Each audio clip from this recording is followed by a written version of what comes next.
everybody, and welcome to the Human Echoes podcast. I'm Tony Southcott. And I'm Albert Berg, and happy April Fool's Day if you're watching this on the day that it comes out. If you're not, you suck, and you should also be watching it and not listening to it because of reasons. You should just, listen to it anyway, but at least check out the YouTube video. You do both. You could do both. You could, download it 5 or 6 times and pump up our numbers, make us feel good about ourselves. And make sure you subscribe with every spam email account you have on the podcast, That was a joke, but not a joke. Like and rate us on iTunes and subscribe on iTunes. That would be cool. Even if you don't have iTunes. I don't have iTunes, but apparently it's a good thing to do the stuff on iTunes. That's not what we're talking about this week, though. Today, we are covering a movie starring a Henry Rollins dude who I don't know anything about music, Tony, but I'm just not going to say. Especially not this type of music. You don't know who Black Flag is. Isn't that a show on HBO? Yeah. Or Stars? I think it's actually on Stars or Showtime. Yes, one of the you're S probably right. ones. Anyway, point being, no, I don't know much about Henry Rollins, but I saw him in this. You got to see this movie at the Mile High Horror Film Festival. I can't talk now. MH, blah, blah, blah, something acronym. Yeah, Mile High Horror Film Festival. This was the last movie I got to see there. By that point, you had been broken by the corpse of Anna Fritz and decided to just kind of chill. I was really happy that I actually went out and saw this one, though, because I had a lot of fun with it.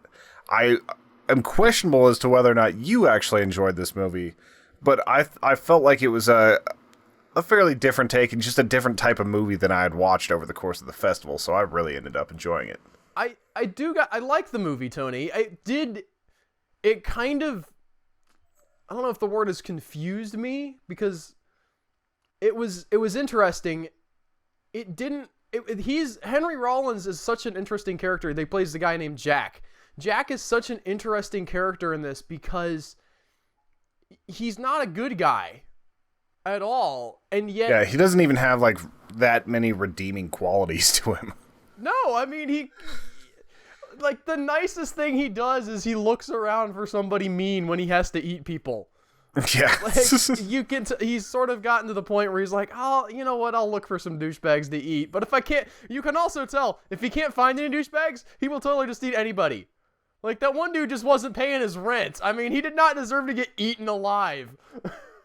Yeah, that was, he talked about it like he fell off the wagon, while he was just doing, parts that he could get from people, from medical interns and stuff. Well, also, and he's also bad a lot people. of eggplant salads and stuff, so... Yeah, he's trying to be a vegetarian, trying to calm down the urges. So, for the premise of the movie, by the way, if you couldn't tell from the title, it's about an immortal man, and he's super immortal.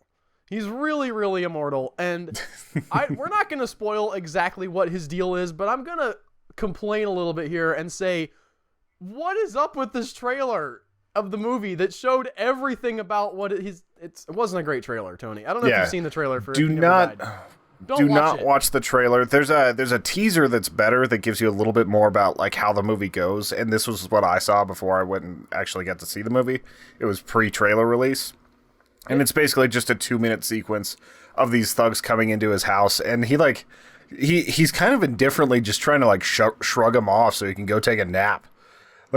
They're at his door being all threatening, and he just shoves one to the ground, closes the door. They break in. He just takes they point a gun at him. He just slaps it away, kind of indifferently.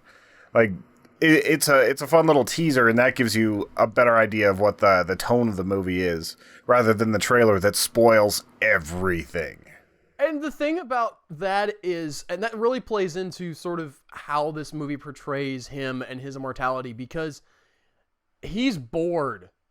He's lived for so long and seen so much crap and been through so much that 90% of his life is just him trying to get past all of the extraneous talking and all of anything that's sugarcoating or padding or whatever. He just has no time for it. He has no time to shoot the breeze with you. His answers are monosyllabic. His fights are just brutal in a sense, but also almost just yeah, all right, I'm punching you now. If he can get punched in the face and that will solve the problem faster, he'll just stand there and get punched in the face. He is a character that is exclusively about efficiency. Just getting it over with. I really did enjoy that scene, though, where he's just getting punched in the face over and over again. The guy realizes there's no way he's winning. He just broke his hand on Henry Rollins' face, and Rollins just spits blood at him.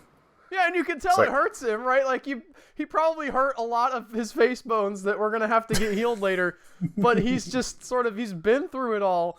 And there is something brilliant about the way that Rollins plays this character, because despite the fact that he's arguably really evil, okay, for real evil, and also, kind of a jerk, there's a fragility to him that makes him sympathetic.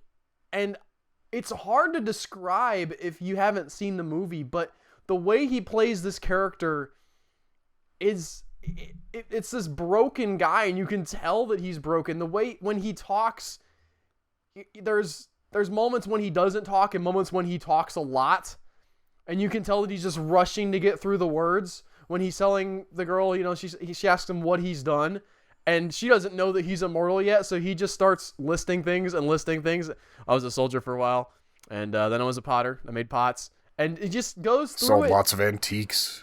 There's a lot of jail time in there. It's so interesting because it speaks to his character. It also, I don't know exactly how Henry Rollins is as an actor outside of this. Usually he's kind of hyperactive. Oh, yeah? Like, if you watch, he does a lot of motivational speaking and such, like kind of a mix between stand-up and motivational speaking.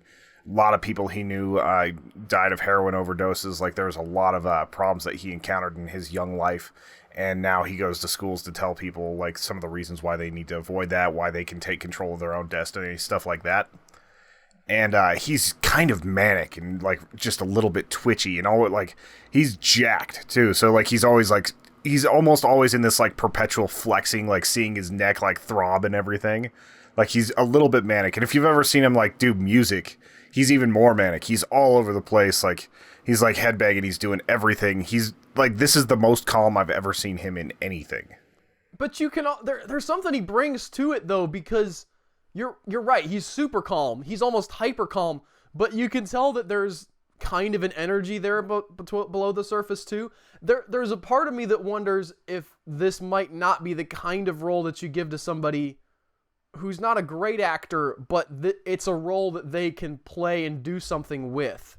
I don't know. I don't know if Henry Rollins is a great actor or not, but he plays this role really well. Kind of similar to Drax the Destroyer. This is the comparison I drew in mind. Drax the Destroyer in Guardians of the Galaxy. You don't have to be a great actor to play that role, but you do, like, you can find a role that plays to your strengths. And I have no idea exactly if this plays to his strengths or if he's just really good at acting, but it does. It works on a lot of levels. I think it's a little bit of both. Whenever he was on Sons of Anarchy, he did a really good job playing like a neo-Nazi, actually, like where he was kind of understatedly sinister in a lot of ways, and then he could just turn it on and things would get manic and powerful and all that. So like I won't say he's like a great actor, but he definitely has his strengths. And there wasn't any part in this movie where I didn't buy that he was Jack. Like, he kept it so consistent. The interesting thing to me about this problem, it was his consistency was really good. I would say my biggest complaint about this movie is how other people react to him being immortal. Because there are several times where he just gets shot in the face or something nasty happens. And sometimes people are like, oh my gosh, what is going on? And sometimes people are just, I don't know. It feels like they were playing it a little bit too hard for the comedy. And this movie does have some sort of great dark comedic moments. But if I had a main criticism, it would be that it doesn't feel like that everybody takes, once they find out that he's immortal, in a visceral way, like, I've shot you in the face and now you're not dead, how is this possible? They don't react like somebody who just shot a guy in the face and he didn't die. Yeah, there's like the one guy that's kind of like shrugging it off a little bit, like he's like, I told you so. Like, I don't know, I think that guy probably would have never gone back to him. Maybe. I mean, the guy he had tied up in his bathtub was, like, that guy was funny, and he reacted in a believable way. And he also had that, I just saw the short that the Rooster Teeth guys put out about henchmen. You know, where like they've sort of piggybacking off the Batman thing, where they're just two henchmen standing in a warehouse and be like, yeah, you know, I'm working for the Riddler here. You know, it's not the best job, but we're not really hurting anybody, right? Yeah, the dental benefits are good. And then Batman comes in and slaughters them all. And this guy kind of gave me that vibe that he was just sort of trying to put himself through college and, like just paying the bills with the henching job. And as far as like a smaller movie goes, I felt that it was pretty well put together, and a lot of the violence was pretty fun. Like, it wasn't anything where it's like groundbreaking or anything like that. But we've talked about like the brutal efficiency of the kills and everything. The effects and some of the sound effects were definitely pretty cringy, as far as like you would not want that happening to you. But I don't know. I was impressed with the way this movie was put together, and after going to a lot of these film festivals, and you see kind of the mistakes that happen in these medium-level indie flicks, which I don't know what the budget was on this, but I can't imagine it was too high. Like, they did a pretty good job with what they had. Well, they have some good makeup effects, right? You see him get shot, and it looks good. You see him dig that bullet out of his head, and that looks great. But you do see sort of the limitations of, like, in the diner, when they have that scene where everything goes down, you don't see the actual fight. You see him get shot a couple times, then you cut to the outside, and there's just shots going off, and then he walks out, and he has more bullet holes. People screaming and all that sort of thing. And it works. It works because it fits in with his character, but you can also tell that, okay, this was something that had to be done for budget reasons, because you can't, that would be, a lot of resetting after spilling, all that blood and a bunch of takes, and so you take the easy road and you just cut to the outside, and then he's there doing his thing in the car. But I never felt like they were cheating us. Yeah, it still felt effective, and they gave you enough of the other scenes. Like, they gave you enough fight scenes that you didn't feel like you lost a ton in that. It's interesting how this movie has a weirdly uplifting, almost hopeful tone to it. Like, there's that moment, I think, maybe I'm overselling this, but there's the moment where he's looking for somebody to eat, and he, like, he has this pattern that he goes through where he drops, like, $100 bill on the ground, and you can tell that if the guy takes it, that dude is lunch, but the guy doesn't take it. And then he does he's like, oh, fine, I'll go look for somebody else, and he's, like, walking down the street, purposely bumps into the guy, and the guy's like, oh, I'm sorry, man, hey, and it's not like the guy was a little shrimp, like, I'm worried about you beating me up, Mr. Rollins. It was, there's a lot of good and humanity in this movie, and I don't know, in a movie that's about a guy who is so evil and yet trying to find something left of his soul after thousands of years of being alive, that, I don't know, there's something positive about it in the midst of the darkness, and it's like it wants to see the good side in people, even if it's not always there, but there's something there. Well, even the waitress was trying to see the good in him. Like, he was always there, and they were always like giving the most minimal chat, but there was something that she liked about him, and she was trying to give him a chance. Do you want to talk about the bingo? Because I thought the bingo was hilarious. Yeah, let's talk about bingo. His shtick is that, again, because he's sort of lived for so long and experienced so much and just has all of the weight of history in his head, of his personal history anyway, at least my read on it was that he goes to bingo and plays bingo just to sort of zone out. That he's just there with these people who don't care about him, that aren't there to talk to him. It's just a dude up there calling numbers, and he's just there with his daubing the numbers. And yeah, he says it's just like nobody tries to distract him there, is what he says. So it's just like his little peaceful time. And it's like, it's kind of just one and a half scenes like in the movie, but it actually made it onto the poster. If you look in the background, it's bingo cards. Oh, is it? Yeah. Well, it's an important part. I mean, it's not just, there's the two scenes, but they reference it a couple times. And I mean, it's obviously very much a part of who he is. And it's such a little thing, but it's another little thing that sells his character. It's one of those details that somebody thought about, right? Somebody thought, like, if you wanted to go somewhere where people wouldn't bother you, where you wouldn't have to think too much about your life, where you can just sort of lose yourself in something completely, you would go to bingo. And it's not the kind of thing that I would have thought about. So it impressed me a lot that they put that in the movie. And it's 100% accurate too, because whenever you get to bingo, which I went a few weeks ago with my sister, man, like you see all these people that are just so intent on what they're doing, because it is gambling. It's like a very, very mild form of gambling. And like everybody's just popping like their daubers all over the place. Some have way more cards than they should, and others are just, I don't know. It's just it's a fun little thing, and the stakes are kind of high whenever you get into the progressive rounds. Like last time I went, it was $5,000 for the grand prize. That's pretty good. Like most of the games are $50, $100, $200, something like that. But if you can get a blackout within like 50 numbers or 53 numbers or something like that, then you end up winning $5,000. Wow. So it's definitely some gambling. I was 3 numbers away last time I went, and like whenever you get into those, and it's those last like 4 or 5 numbers, you just start sweating a little bit. It gets really intense. And when somebody calls out bingo, everyone, like including these little old cute ladies, just starts yelling obscenities under their breath. I've been to bingo one time, Tony, and I felt pretty dead inside at the time, so I didn't go back. It was not for me. It was for my father-in-law, which is why I went. I went to spend some time with him. But I think it really depends on the bingo hall, because like the one that we're at is pretty good. Like there's a lot of older people, but there's also just a wide range of just general people there. And the bingo announcers are usually pretty funny. So it's not like a dead inside thing. It's like, I'm going to go spend $8 with the possibility of winning some cash.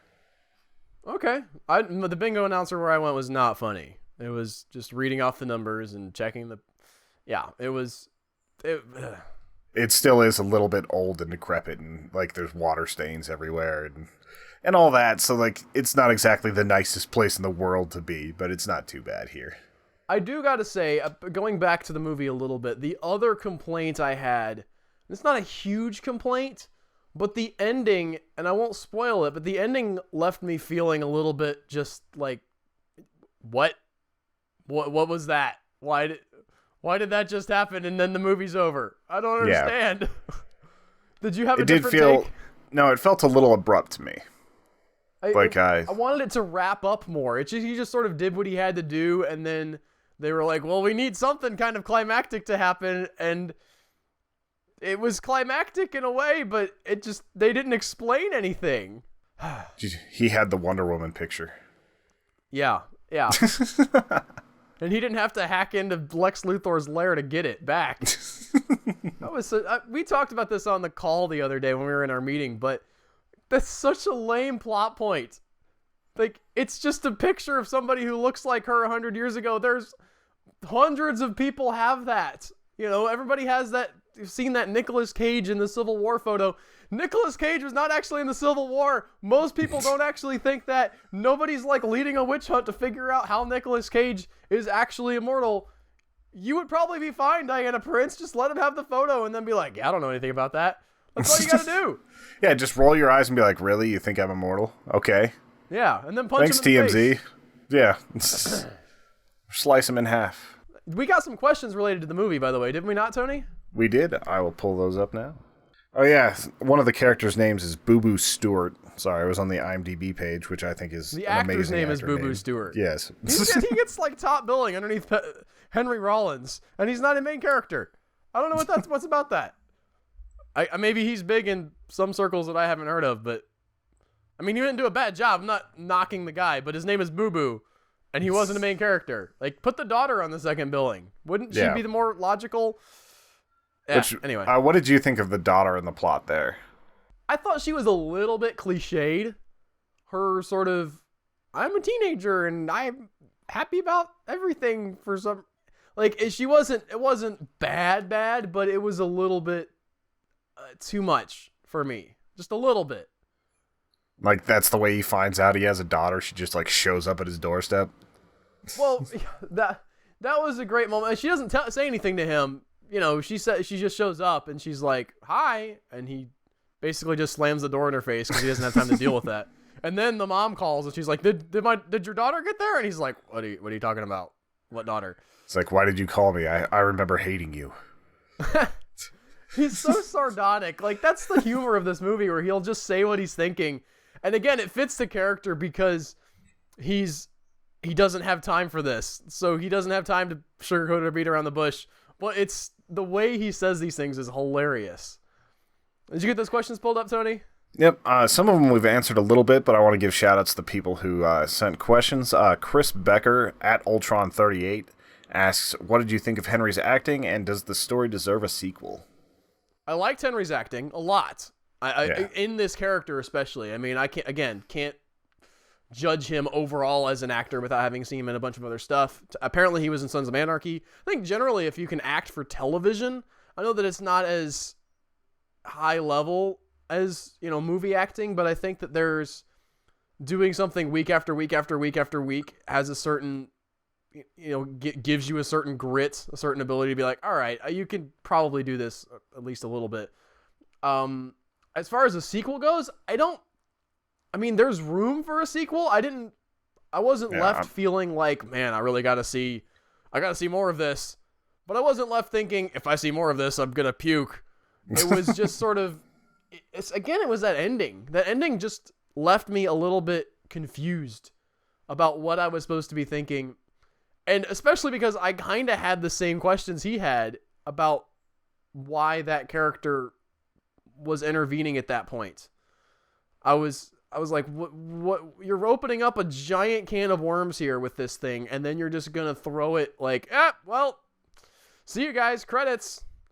that for me was a little bit of a problem. And in that respect, I would like to see more of it. I did think, no, that would be a spoiler for who he is and what's going on, so I'm not going to say that. But I thought that the reason he was immortal is interesting because of the contrast of who he is and what he's done and what that punishment means. Yeah. And while you had been spoiled to like who he is and everything and the reasons why, did you feel like that was an effective reveal? Did you feel like it made the story better having that? It didn't. When that reveal happened, I wasn't like, it wasn't a gut punch for me. And I didn't, because we know from the outset that he's something, right? We know he's some kind of immortal. And yeah, I guess they kind of imply like an angel type thing because of the scars on his back. Yeah, which is an interesting question. Like, was there an iteration of this movie where he was an angel? Like he was Lucifer or something? That's not what he is. I guess that's kind of a spoiler. Yeah, or any sort of like fallen angel. And he's even a little bit iffy about his backstory. He says things like, I don't remember. But you don't... Again, it's sort of left up to the viewer to fill in the blanks, and it's not about the answers, which is okay, but I kind of wanted answers.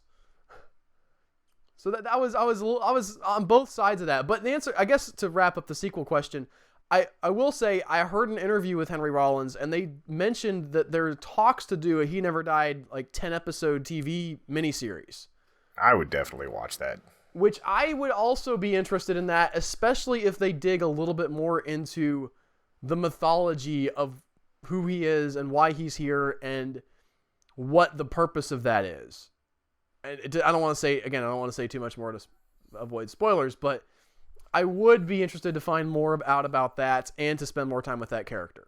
Yeah, I'm about in the same spot. It would really depend on the storyline that they put together for it. 10-episode series might almost be too much, but I think that if they have an idea for how to fill that out, it could be a really cool way to kind of add to this movie. Well, you could really easily do flashbacks to some interesting times, Tony. Yeah, definitely. I don't know, that kind of brings in budget concerns and, recreating ancient China in 1860 something, which was interesting. Go listen to his Rotten Tomatoes interview, because he talks about his ideas of his character and the things he thinks he was doing, in China during the Civil War. So that was, he put a lot of thought into this character. But anyway, what was the next question? The next question is from Johnny Numb, at Johnny Numb on Twitter. Fun movie. Question. Do you prefer Rollins as an actor or a band frontman? We kind of went into this. Al has almost no context for what he's like as a frontman. If Al heard his music as, like, especially as solo act, I don't think he would like it. It's a little dark. It's a little bit messed up. And it's not, like, the most musically talented as far as, like, his voice and everything. It's a little bit angry for Al. Okay. Well, I definitely don't mind. Weird Al then. Yeah, I definitely don't mind a little bit of Black Flag and everything now and then, but it's a little bit. It's not entirely my thing. Back in junior high and high school, it was more my thing. I like seeing him as an actor because he's picked pretty good roles for himself so far. Yeah, it's interesting that he's able to do both things, and I think that is really telling of, talent. And I don't know exactly how hard it is to act. I've never tried to much act. But yeah, we've done like 30-second clips, little skits, and we're playing ourselves and things like that. So I've never really acted for anything, but it seems like the kind of thing that you could very easily get wrong. And for someone to have the talent to be a musician and have, acting chops of any level seems like kind of unfair a little bit. You're just like, why do you gotta give somebody else some of that? Come on. Yeah, he did talk in one of his specials once about trying to audition for Death to Smoochie. Did you ever see that movie? I have not. Oh, there's a punch-drunk boxer in that's kind of got the mentality of like an 8-year-old because he's just been punched in the head way too much. And he talks about how he didn't think he was going to get the role, but he wanted to be remembered by the casting directors and how far he took that, where he's flipping tables and all this. It's a really great bit. You can find it on YouTube. That's a really interesting take. I remember I listened to the Better Call Saul Insider podcast with Vince Gilligan. And one of the things he talked about in the last episode was talking about auditions, and he said a lot of times an actor will go in and they won't be right for the part. Like the casting director will have, some idea of what they want for the character, and you're not right for it or whatever. But you go in anyway because you want to make an impression regardless. First of all, it's an opportunity. Mike Ehrmantraut, the guy who plays him, talked about like it's not another opportunity to act. So you act because that's what you do. But also, if you're an actor, you go in and you make an impression, and even if they don't like you for that role, if they like you, there's a chance that they're going to try to be like, is there a place we can use this guy? Can we write a character for him? And especially on a TV show like Better Call Saul or Breaking Bad, if someone makes a big enough impression, they're like, oh man, he's not right for this, but we could come up with a character that would really work there with what he's bringing to the table. Well, it's kind of like with Aaron Paul. Like, he was supposed to be a smaller character in the total series, and they ended up liking him so much that they expanded him to every season. Yeah, and it's interesting that you think about these shows, and it feels like they should have it all planned out. They should have 100% game plan, but they don't, because you can't, because you don't know what's going to happen. And I think that that flexibility and the fact that they're willing to say, we like this actor as a person, and let that influence how they write for him. It's especially, like I said, that there's such an organic magic to how those guys write. The Breaking Bad, Better Call Saul writing team. I don't know. It's something else where they have the structure in mind. They know how the characters' motivations go and everything, but they also are able to take into consideration things like, do we like this person as an actor? And all of that really comes together in a way that is just amazing, that they are able to keep replicating it over and over and over again on television. I feel like Nick Pizzolatto is probably not capable of that. You think not? I don't know. I think he needs more time, Tony. Yeah, I think he just needs a team. Like Breaking Bad, if it was written by one person, would not have been nearly as good as it is. No, and Vince Gilligan will be the first person to tell you that, by the way, which is one of the reasons why I kind of rag on Nick Pizzolatto when I do, because I think that one person can be a genius, but a team will almost always have more good ideas than the right person if they're led well. If you can get everybody's ideas together and knock out one person's bad ideas and sort of collaborate, that's another thing that Breaking Bad and Better Call Saul did and are doing really, really well, is that writer's room is a collaboration, and it shows through. You got to be able to look at other people's ideas and say, oh, you have a good idea. My idea was dumb. And so, yeah, it's not really, I don't want to digress too much into bashing on Nick Pizzolatto. I do think if given enough time, I think the first season of True Detective is partly you got to give some of that to Kerry Joe Fukunaga, yeah, who directed, or the cinematographer there. Or no, he directed it as well. He directed the entire season too. It was all his vision, like the full 8 hours or whatever. And partly you have to, I think, really understand how well McConaughey and Harrelson played their characters. But I think another one of the major strengths of that season had was it's sort of like your debut album as a band, right? Because those are the songs that you've been working on for years and years and years and years, and finally you break through and you put all your great songs in. Well, then the sophomore album is, all right, well, you need another album for next year. And you're like, but write some songs, guys. Yeah, and the same thing goes with almost all creative things. Like you look at comedians, especially. Comedians finally get their special after 10 years of working. Then all of a sudden their second album, it's like, yeah, the writing's okay, but it doesn't feel like it's even close to what it was. Yeah, that material, you just got to have good material and keep going and maybe don't use all your good material in the first go. Maybe that's a good thought too. I don't know for sure, but I think that if Nick Pizzolatto give him a couple years and maybe get him to collaborate a little better, you get a better show. Have you ever seen 7 Days to South Park? No. Even though you aren't a South Park fan, I think you would really love that documentary because it's showing how over the course of 7 days, start to finish, the guys who make South Park will create an episode. Because they've got an entirely different workflow with the way they do everything. And it shows in-depth in the writer's room, like the way they're throwing ideas around, the way like every idea is considered, the way they just have no ego about it. They know that they have to get something done and they'll work on it until it's absolutely finished. And it's just a really cool look inside the writer's room. Is that only for writing an episode of South Park, or do they take 7 days and at the end have animation and everything? Animated too. From 0 to finished in 7 days. How long does the animating take? It takes about 4 or 5 days of people working nonstop. Like, there's a lot of people, like a lot of clips of people just like passed out at their desk. So, they have 2 days to write the episode. 2 to 3 days.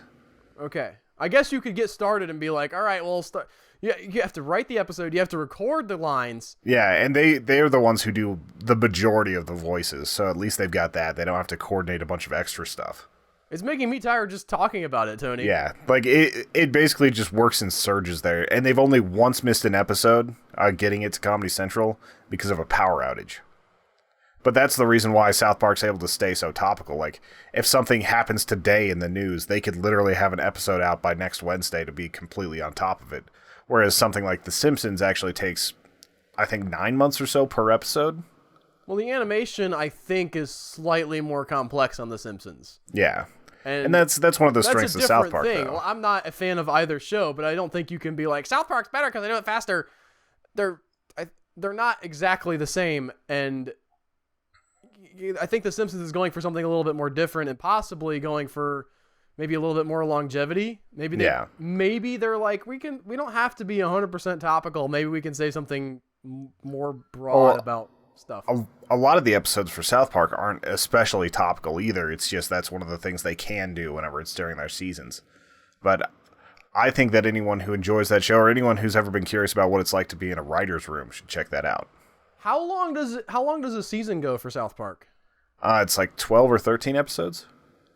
Okay, so that's 12 or 13 weeks out of the year? And I'm sure that some of the weeks they have something in mind beforehand. Like, they were really busy the past couple of years because Book of Mormon has been huge and all these other projects that they're working on.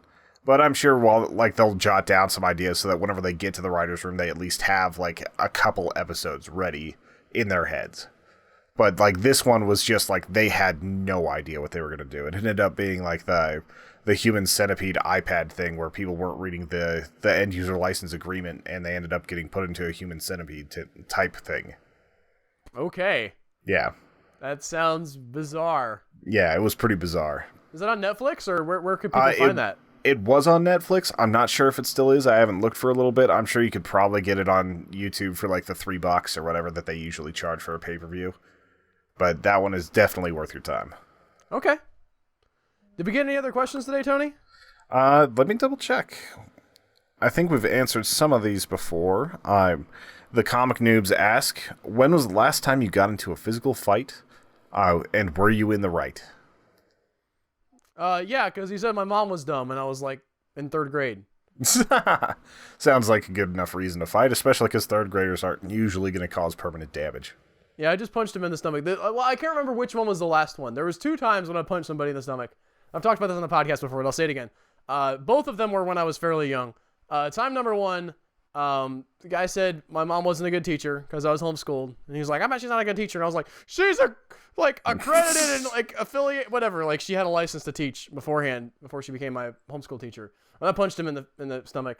The other time was when there was a dude who I had mentioned that the pastor of our church had gotten cancer and was dying, and he said he probably deserved it, and I punched him for that as well. Because that's just a douchebag thing to say. That's a very douchey thing to say. Unless the guy's like a straight-up pedophile, then you can say that. But otherwise, that's a really douchey thing to say. He was not. The last time I got into a fight was a fully, like, both of us were just wanting to have a fight because we were watching the UFC. We put the gloves on, we went outside and just boxed for a little bit. That doesn't count. Okay, let me... When's the last time you struck or were struck in anger? Let me think back a little bit. I think it was in high school in the football locker room where, like, I don't even know why, but, like, we were just arguing. I couldn't tell you what it was about. I think it was just because I thought that his music sucked and I said something about it and it escalated, and, like, we were pissed at each other because he had actually caused me a concussion earlier that day. Like, because he just straight up full-on block right to the ear hole, and that's my own teammate causing a concussion. And so, like, I was a little bit pissed at him. I said something about his music, and, like, we just got into a scuffle. Like, I was working as a plumber at the time, like, doing all that on the weekends, so after a few punches, I just decided to grab him, and my grip was insane back then, so I just, like, held him there, and he couldn't do anything for a while. It was an awkward fight. That would have been... You should give some lessons to Superman, Tony. But seriously, like I was always the winner of, like, mercy contests and those types of things because, like, I had the plumber's grip. Everybody else is just a teenager, and I'm sitting there with, like, full-on calloused hands covered in work glue, and I could just crush things. So all I had to do was hold him there until the fight was over, and he kind of stopped flailing. I think we should, by the way, take a minute to talk about Batman v Superman. We have a full review up, and I don't want to talk about reviewing it per se, but at least to say a couple words here in the podcast, because, man, that turned out not to be as good as I was hoping it was going to be, Tony. Yeah, and I was disappointed with it. I wasn't as disappointed as you, but it's one of those things where it's like it's kind of undeniable at this point. I've seen a few people defending it, but it's always been an emotional appeal rather than like a critical appeal. Here's the thing: if people liked it, I don't want to take that away from them. I'm not going to argue with you if you liked it, because that's like, I wanted to like it. If you liked it, that's great, but it spun its wheels with so many things. And I wanted it to be better. Will you watch the 3-hour director's cut? No, I won't. You're going to put more crap in there? I might watch it just to see if they fleshed out a few things, like if it was studio cuts or if it was just pointless stuff. It's just... some of it might be violence and stuff, but there were whole plot lines that you could cut out and would not affect anything about your understanding of what's happening in the movie. Like, huge swaths of screen time that didn't go anywhere. We need a really long and convoluted reason to get Lois Lane in Washington, D.C. Oh yeah, and then she has all these things where she's like, I need a chopper. Like, she has a whole giant conversation with Perry White about how she's gonna get there, because apparently somebody heard a complaint about, like, how is Lois Lane always in the place where they're... So they're like, we'll explain that. And then they have another time when there's a big fight about to go on. They're like, and Anderson Cooper comes on. He's like, well, at least the downtown is clear of people because it's at nighttime and nobody works after like 8 o'clock. Good job. That was just like, that was them looking at Twitter and being like, how did Superman kill so many people, like, in those towers, blah, blah, blah, blah. And they were trying to, like, overcompensate. See, that's the thing. Here's the biggest problem. And I can kind of understand where he's coming from. But I think that Zack Snyder legitimately, doesn't really like and B, doesn't understand why other people like Superman. Yeah, it's like me.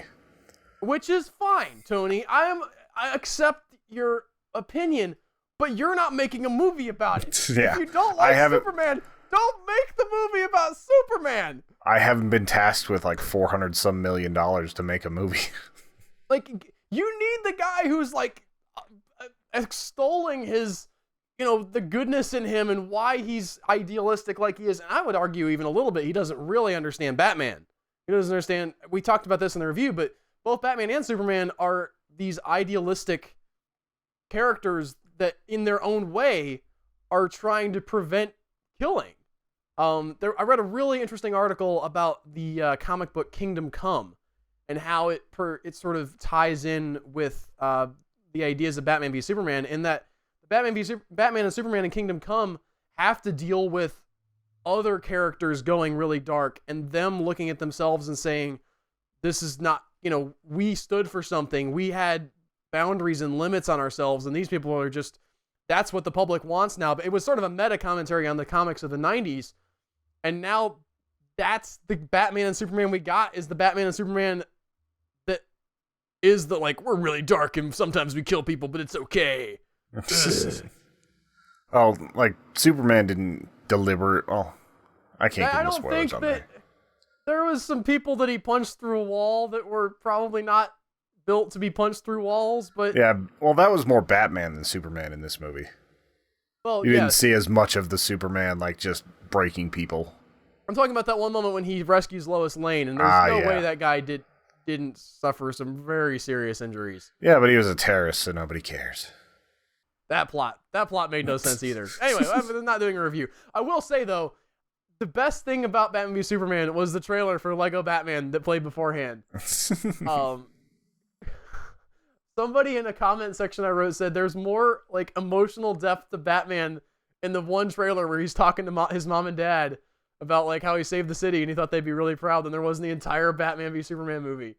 And this is the Batman that wrote the lyrics. Darkness. No parents. Because the people who wrote the Lego movie understand that that's silly, Tony. They understand that, like, that's Batman being uber dark and grim is something that you make fun of, not that you celebrate. It does look really good, though. Like, I'm glad that they are giving us a full-on Lego movie that is just that Batman character. He was awesome in the Lego movie. Did you see they finally... So it was an interesting thing, because in the Batman v Superman movie, when we went to see it, for me anyway... I had seen they had released a Lego Batman trailer earlier, like that day, but it wasn't the same one I saw in the theater. And that was one of the few times that I've seen a trailer in the theater that was not available online first. Yeah, it took like 2 extra days to get it out there. Maybe even longer. And it's interesting too, because you could go and you could search like Lego Batman trailer, and that you would get a Lego Batman trailer, but it wasn't the one you'd seen in the theaters. And both of them are funny. I'm kind of up in the air about which one's funnier, and I really do like the intros they do as well. They didn't have that in the theater where he comes on, if you're watching on YouTube, be like, "Hi, Batman here again. You just saw my other trailer earlier this week, but I'm so super awesome, I get 2 trailers." We actually just had a question come in that I think is kind of interesting for He Never Died. Like, it's a little bit late, but I think we could include it. We can, Tony, because it's our podcast. Yes. We can do what we want to. We can leave our friends behind. And if our friends don't dance, then they don't dance. And they're no friends of mine. That's like the opposite of me. It's like if they dance, they're less likely to be my friends. Anyway, Adam Jones, at General J. Jones on Twitter asks, Jack's daughter saw the man in black in the diner. Is she doomed, or does he scout the damned as well as the undamned? I don't know. I don't know what was going on with that scene or what his deal was. I don't know. It was definitely a question I had, but they never fully resolved what's going on there, or if it's just because like she's his daughter and has like a little bit of like his powers. That would be cool to see if they do a series. If she like, she's not immortal, but if she gets cut, she'll heal like twice as fast as a normal person. You can do the Daredevil meditation thing where she heals faster. Because that really works. Or she doesn't realize she's immortal until she's like 50 and she still looks like she's 20. Well, I think you would. Maybe. That also a question of, Like, how old was he when he started being immortal? Did he always look like this, or has he gotten gray hair over the thousands of years? Has it taken thousands of years to finally cause his hair to go gray? I don't know. I don't know the answer to that question. You would have to ask the writer of the movie, a question asker. Which he conveniently started following us this morning after we mentioned he never died. Maybe we can ask him that question. Maybe we can, Tony. Anyway, sorry to derail your thoughts on people dancing with that. I don't know if I had anything else to go for. My head's in a weird place right now. A little bit foggy. All right, well, we'll go back to the questions then and see if we can unfog your brain a little bit. Okay. I feel like you probably have an answer to this question. I'm not sure I do, but I'll see what I can figure out. Geek Girl Co., who's Lindsay, asks, What are your personal theme songs? We had this. Didn't we answer this question already? I don't remember. I think we had it on a different podcast. How much do you like The Mummy, Tony? About as much as you like Batman v Superman. Yeah. No, listen. The Mummy is a worse movie than Batman v Superman, okay? I didn't like Batman v Superman, but I would, if you gave me a choice between going and watching The Mummy and going and watching Batman v Superman, I might pick The Mummy just because it's shorter, but that's the only reason. If I had to watch it for the same amount of time, I would go for Batman v Superman. Like, say you have to watch that for all of eternity. It's your own personal hell. Which one would you choose? Then I think I'd still go with Batman v Superman. Yeah, there's at least more interesting things to look at, yeah. There's a part of me that thinks The Mummy you could just sort of, like, you're watching it, but you're strapped into this theater seat, like, for all of eternity. It's boring enough where you could think about other stuff. Whereas Batman v Superman, maybe not so much. Yeah, it's just overload. Although I'm sure over time, like, as they just restart it for the 3,000th time in a row. So what is your personal theme song, Tony? I'm trying to think of something clever, but I don't really have it.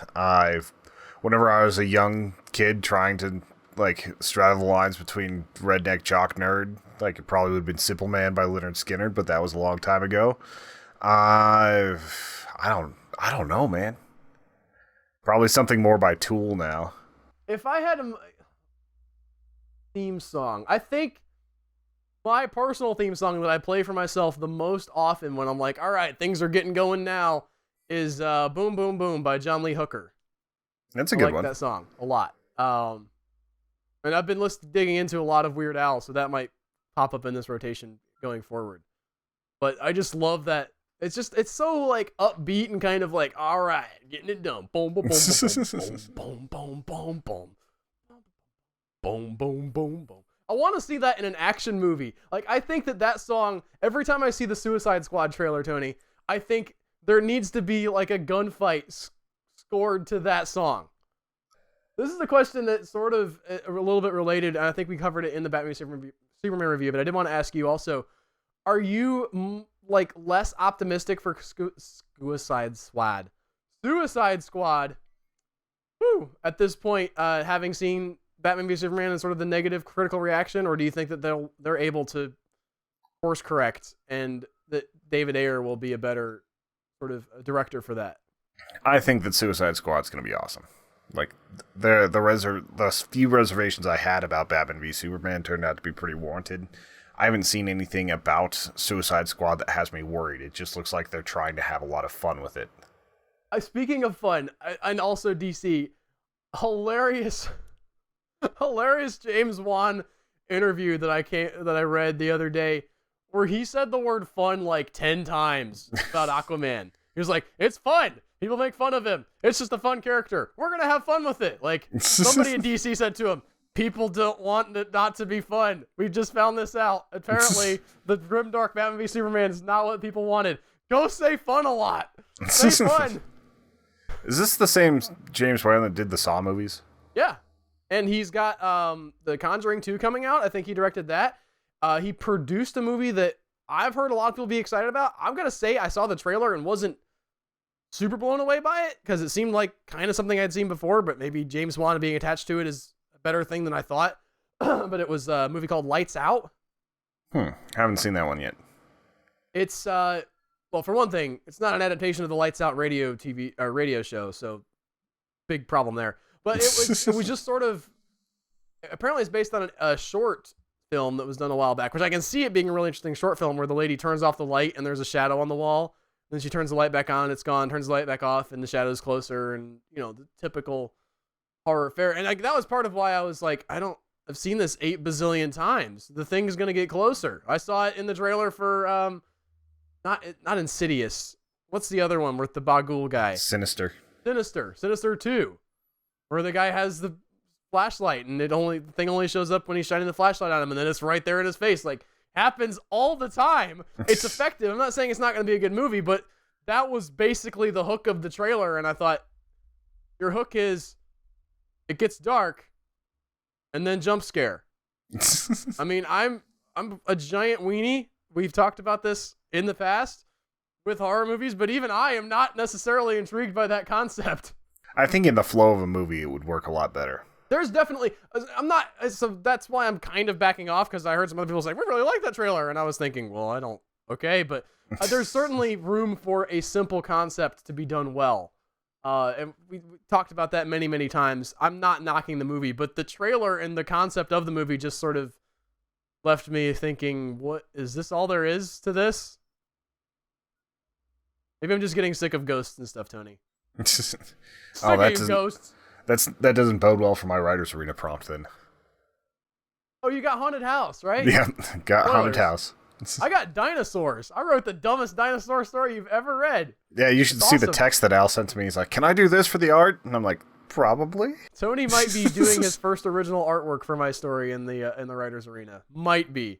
Yeah, it's gonna be interesting what I can come up with. Hop in there Monday and find out. If not, it'll be interesting. It's been an interesting round of prompts so far. Like, everybody seems to have gotten something. Well, Joe hates aliens, so his prompt was probably not the best one for him. That story went up today as of this recording, but if you go over to thewritersarena.com, you can read it and vote on it. Well, he doesn't. The context of that. So we sent his prompt to him in the email, as we do every Monday. Not to Joe, but whoever's going to get the prompt gets their email prompt sent out. This is for the Writers Arena. I don't know if we mentioned that. We send out the prompts to the authors saying, this is what your story has to be about. Write it around, a dinosaur or a haunted house, as Joe got aliens. And Joe texts us, about 20 minutes after we send him you get alien abductions. He texts us, he's like, I hate aliens. And I said, my reply was, Tony did it. It was his idea. Because me and Tony sat down and talked about it, and I don't think it was actually 100% Tony's idea. Oh, I came up with aliens. You came up with abduction. So, we made it specific. So we like to dial it down. But Joe then texts back like, what? What are you talking about? Is that my prompt? And he was talking about something completely different. We had sent him the email. He had replied as if to the email. We thought for sure, well, Joe's replying to the email, but no. It was something totally unrelated. It was XCOM related. Playing XCOM, yeah. Which that's such a fun little stream that we do. If you come and comment during the stream, you'll probably get a pork soldier named after you. Yes, definitely tune in every other Wednesday and get your pork soldier named after you. Pork soldier's definitely got to be on the list at some point, right, Tony? Yeah. Speaking of Wednesdays, we had our first video blocked this week, Tony. Just full on blocked. Yeah, Albert versus the Asylum goes up every Wednesday, so I try to, which you'll find out if it's out by the time this podcast comes out, but I uploaded a few days early so we can contest and stuff, and I uploaded it later than I usually do. I uploaded it Monday. It has to go out on Wednesday, and we've never had a video straight up get just blocked. Yeah, we've had the monetization taken away. And this is the first time for that, and it's making me a little bit tired of fighting YouTube, Tony. Yeah, just the automatic flagging and everything, and NBC, Universal, the Asylum, and 3 companies total just grabbed it, ripped it down. I uploaded some stuff to Dailymotion the other day, and Dailymotion is one of those things you kind of look at and you think, well, what shady thing is this? But it was a good experience. I like they kind of have a nice back-end UI. Yeah, and it's the video quality is high. It's not quite as good as Vimeo. Vimeo probably has the prettiest videos, but you can't monetize that. Yeah, and Dailymotion has a few different sort of limitations, but anyway, I guess the long story short there is if you want to go see my Jobs in the Holograms cut mashup trailer, you can go see it on Daily Motion now because it made me take it off of YouTube. Yeah, and like that is the most fair use thing you could have. Like a lot of times whenever you're arguing fair use for videos, like you can kind of see their point if you're putting like 20 minutes of footage into an hour-long review or a half hour, whatever. But like that's straight up trailers. That's as free use as it gets. Well, the trailer's still owned by the company, but I think that the recontextualization of it by mashing it up with other things ought to make a difference there. My mind. Are they just trying to keep Jem and the Holograms from being remembered or what? I don't know, but that is a brilliant... I'm going to put a link to it in the link notes. That is a brilliant trailer mashup. I went back and watched it as I was uploading. Initially, I kind of thought, like, I don't know if I did a good job with this. But going back and watching, I'm like, I cut this together. Awesome. I am amazing. And now it's just ripped from YouTube. Well, I ripped it down because they were going to be like, yeah, they were going to give us a copyright strike. Well, the strikes you can fight, but I don't want to get into the minutia of dealing with YouTube, but yeah, there's 1,000 React videos to that right now. We might end up having Albert vs. the Asylum on another platform going forward, and that's unfortunate because YouTube is has a great community, but if you can't put the video up, it's not going to do you any good. We got flagged for weird stuff, like for a League of Legends Let's Play. Like we were just stealing somebody else's Let's Play. Yeah, we were stealing it, Tony. No, I think that was just the dude being a jerk and saying, like, I can flag this if I want to. I can say it belongs to me. That's what I think German happened. guy with like 120,000 subscribers. Speaking of stealing other people's content, the other day, something interesting happened that has never happened to us. Somebody restreamed our stream. And yeah, it was a little bit odd. Playing video games as we commented on the video games that we were playing. And I don't know. I mean, on the one hand, that's a little bit weird.